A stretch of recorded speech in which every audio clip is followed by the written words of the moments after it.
Let's go. No, no, no, no, no,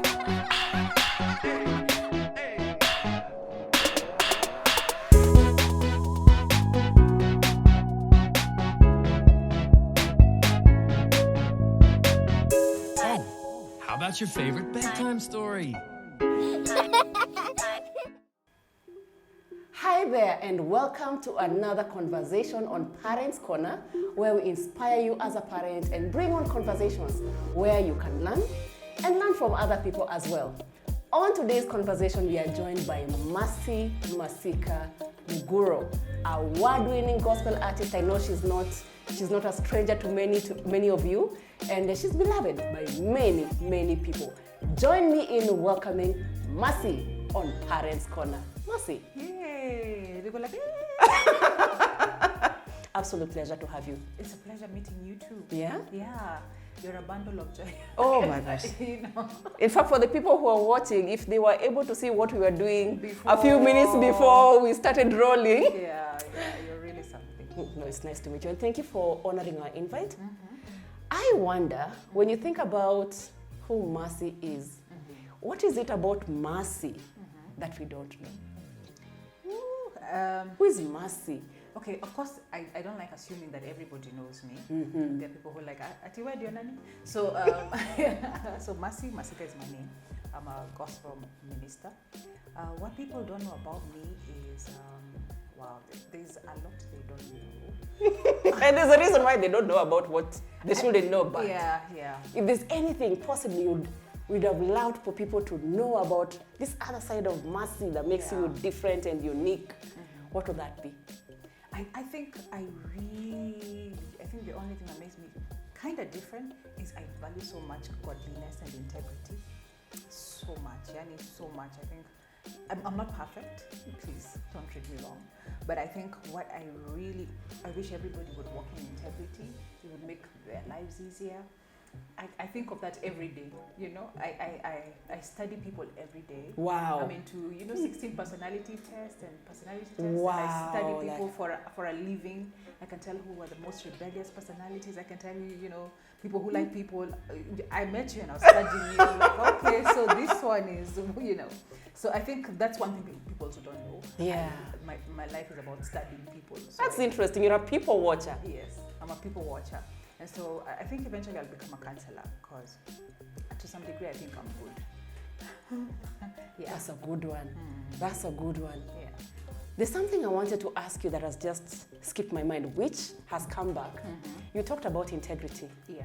And I do agree with you, where integrity is everything. This being a parenting platform, what can we do at the home level to start inculcating integrity in our homes? And then, of course, it trickles down into the society, into our places of work, into the whole society, how things are done by the government. Because sometimes I think, when somebody comes to your door and you tell your child, ambia huyo mtu mama yuko. Yeah. Small things like that. So what can we do different in the homes? Yeah, I think kids are, they learn more from watching than from hearing. So I remember the other day, my son came to my room. He's like, I wanted to see if you guys make your beds the way you tell us to make your beds. It's only that you just keep telling us. And so they watch a lot and they learn from how you live your life. And so I think integrity is picked. For me, I think I picked from my dad because my dad is quite straight. And really, to this day, I quite admire my dad and I thank God he's with me. And so I think for us as parents, really, we have to live that life of integrity so that our kids emulate that. So sometimes when kids don't come out well, you go like, oh, is it me? Most parents go like that. Yeah. Because to some degree, you kind of can tell it's true, it's you. Upbringing, Yeah, because my prayer is that my kids will pick. Sometimes they become rebellious, but I really pray that they pick. But I know that when you set them up early in training, eventually they come back. I've always seen kids who are crazy. By the time they're 30, 40, They've mellowed out. yes, that phase of craziness is over. So do it. I know, integrity starts from home. Yeah. I took you so fast from who Mercy is to Parent? Mercy the parent. Let's go back. How was your upbringing like? What did you love about growing up? What stands out in your childhood?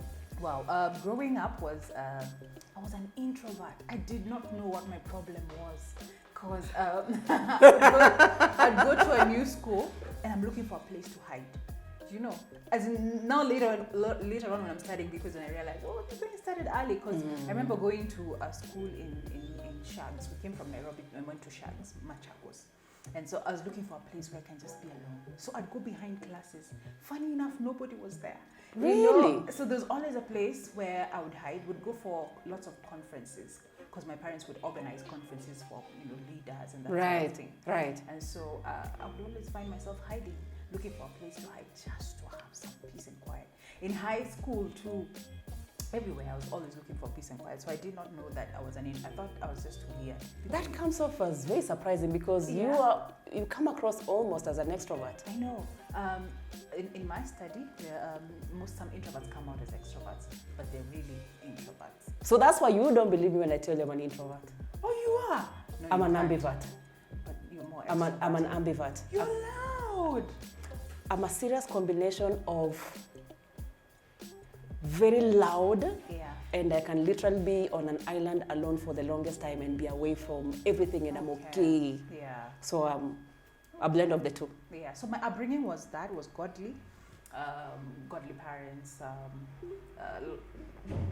I think I really admire that. Just the fact that they always took time to teach us. Right. To give us stories of people who have failed. We have so many stories of how they failed, why they failed. True. Countless stories, and I think that really helped. And it's important that they took time also just to teach us. Yeah. Teach us life. To this day, my dad is on my, you see, if you don't finish your master's in the next 10 years, you'll be irrelevant. All those kinds of things. You need to do something now. You need to get your PhD now. So really thank God for that. So Machakos is where you grew up in? Yes. Yeah? A lot of my life was in Machakos. Okay. Coming from Nairobi, I really thank God for the balance because I got to learn English. Wait, how did you end up in Nairobi? My parents were teachers. So my dad was in Nairobi school. So when he was in Nairobi school, we went to Lavington Primary. It wasn't. Anyway, I was a kid then, but my English got fine. So then from there, from class 1, we went now to Machakos. So it was Machakos all through. Then Embu, a bit of boarding school, which I couldn't take. I left. Did you take your kids to boarding school? Me? No. I keep threatening them, but I can't. Wewe ukiendelea hivyo nakupeleka boarding. Baba, so no, I usually go like babako akienda another country tawapeleka nini wote boarding. But mom, sorry. Yeah, they believe me. They think I really, but I wouldn't take them there. But anyway, it's different people, different decisions. Absolutely. Yeah. For me, boarding didn't work. For my sisters, it worked. Yeah. For our family friends, it was like peer pressure. Yeah. All the parents took their kids to boarding school. You're not alone. I hated boarding. You hated boarding? Absolutely. In fact, it's a part of my life where literally I've cut it off from my brain. Yeah. I never want to remember. It was traumatic. Yeah. So Embu. Then after boarding, Then after that, I came back to Machakos Primary. Okay. Then Machakos Girls. Then Machakos Daystar University. Then you went to Daystar? Yeah. What did you study? Education. I've ended up as a teacher. Yeah. I think I am. I'm still becoming. And even with your ministry, you are actually a teacher. Yeah. And your songs? Yeah, but I wish I went to school to teach, but somehow I just didn't. I focused more on music, which I'm glad I did because that was what I really loved. So I still think I'll teach. If you were ever to become a teacher, what would you teach? English, music, social ethics, the things that keep people straight, English so that I can bring in my stories, literature, life lessons, I like that. And CREs, social ethics, anything to do with morals. I'm big on that. You're there. I hear headmistress. I hear you. I hear you. Yeah. Having come to Nairobi, now you're in Daystar. Yes. You finished what you're studying there, education. How was life after? How was life? No sooner had I finished than I got married. So wow. For me, it was just marriage immediately. How was that? I was broke. I was kind of bit famous, but not so much. So the money wasn't coming in, and I tried a job, it didn't work for me. So I was like, I don't want to be employed. So consequences of not being employed, were hard. Yes. Yeah, I think everything you start at the beginning is tough. So it was really, really, really tough for me. So finding myself, I felt like I was, getting married and children, because it was 1 year after. It was just a dark period. I can imagine. Yeah. So you've come right from campus, Daystar. In between, you're trying to launch your singing career. In the midst of all that, you get your children back to back, almost back to back. Do, re, mi. Yeah. Wow. Yeah. That must have been something on your mental energy. Yeah, it was, and especially because my hubby was the one who was making more money when we were courting. So what happened is he lost everything. You know how you lose what you were doing, and then you lose all the money that you were saving in millions. Wow. So I remember asking, am I a curse or a blessing? Because how do you think that? Because no sooner had I come, Then everything is being wiped out of his life. Yes, everything. I'm literally. sorry. Even business partners, like 4 businesses he was doing, fell apart. Of course, later on we came to realize that God was in it. And so through our marriage, the first few years, because now he's disappointed, he doesn't know what to do. I'd be thinking, wow, we're failures, We really are lost and I found myself in a place of depression without even going. Oh, I'm sorry. So later on is when my sisters tell me, you used to come, you don't even greet us. You used to just sit depressed. I didn't know, but there was that sense of like hopelessness, when you don't know where you're going to get your rent, you don't know what next. Really, as in like, I'm having babies, I'm having pregnancy complications. That's tough. Yeah, so I really didn't know what would become of me. And so to some degree, I think I'd given up in life in a way. Someone would ask me to do a personality test. I remember at that time. I was like, I don't know who I am. I think I lost myself a long time ago because I was so crushed. But at the end of the day, you realize, for me, I know it's God who was working on me. He even made it clear to us that for me and my husband, he was working on us. For ministry, sometimes preparation for ministry, and I know people who are in ministry understand, the training is a bit tough. Yeah. It just makes me wonder, on those days when it was tough and dark, and you're somebody's partner, it's hard to imagine that then you have this spiritual foundation, and in the thick of things, you are struggling to find strength for yourself. Most of the time when you have partners, you're then being encouraged, be the person who encourages your person to keep going. I don't think I was an encouragement.